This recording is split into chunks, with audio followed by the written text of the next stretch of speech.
l'Évangile de Jésus-Christ selon saint Matthieu, chapitre 16, versets 13 à 20. En ce temps-là, Jésus, arrivé dans la région de Césarée de Philippe, demandait à ses disciples, « Au dire des gens, qui est le Fils de l'homme ?»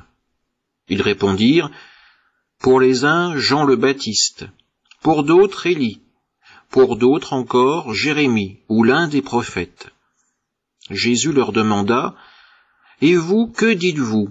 Pour vous, qui suis-je » Alors Simon-Pierre prit la parole et dit, « Tu es le Christ, le Fils du Dieu vivant. » Prenant la parole à son tour, Jésus lui dit, « Heureux es-tu, Simon, fils de Jonas.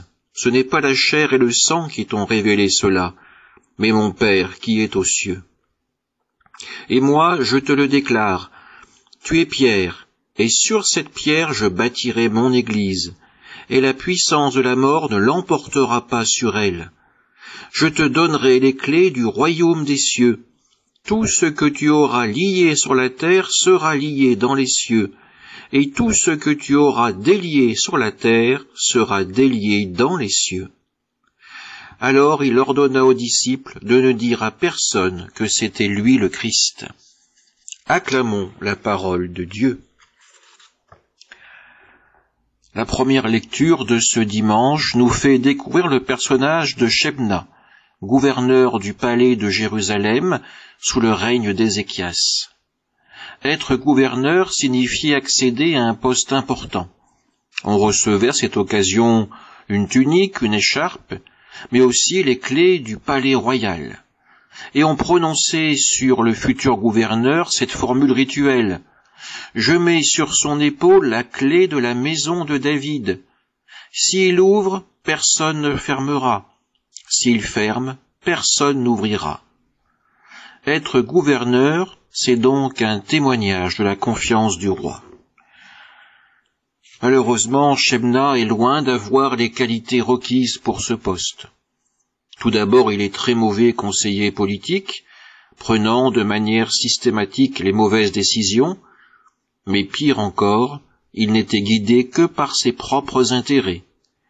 Il n'est donc pas étonnant que le prophète annonce sa future destitution et son remplacement par un véritable serviteur du roi et du peuple. Dieu ne laissera pas le roi être privé trop longtemps des collaborateurs nécessaires auxquels il confiera les clés de son royaume. Bien sûr, quand nous entendons ce texte, nous pensons aux disciples, aux apôtres, et surtout à Pierre que nous voyons dans l'Évangile d'aujourd'hui. Pierre reçoit cette question du Christ.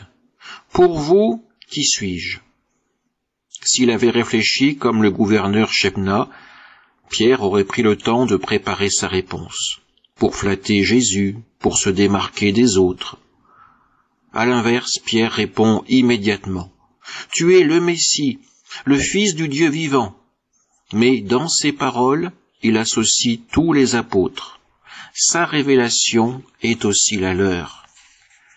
Pierre a su s'ouvrir à Dieu et accueillir sa parole.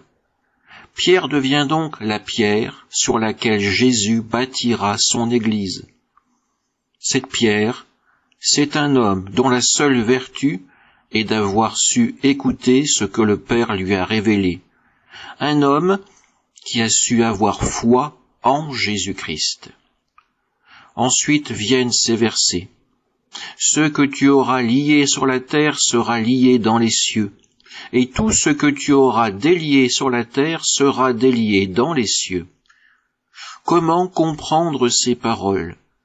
Pierre et ses successeurs seront-ils tout-puissants? Cela veut dire surtout que Dieu promet de s'engager auprès d'eux. Jésus bâtira l'Église, et les apôtres auront la responsabilité de savoir délier, de permettre aux hommes d'avoir accès au salut, et non d'être des juges intraitables qui condamnent sans espoir de rédemption. Cette responsabilité, c'est aussi la nôtre.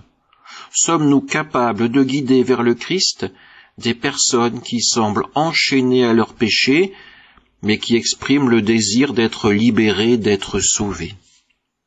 Finalement, il n'appartient qu'à nous de décider si nous voulons devenir des Shebna ou des pierres. Amen.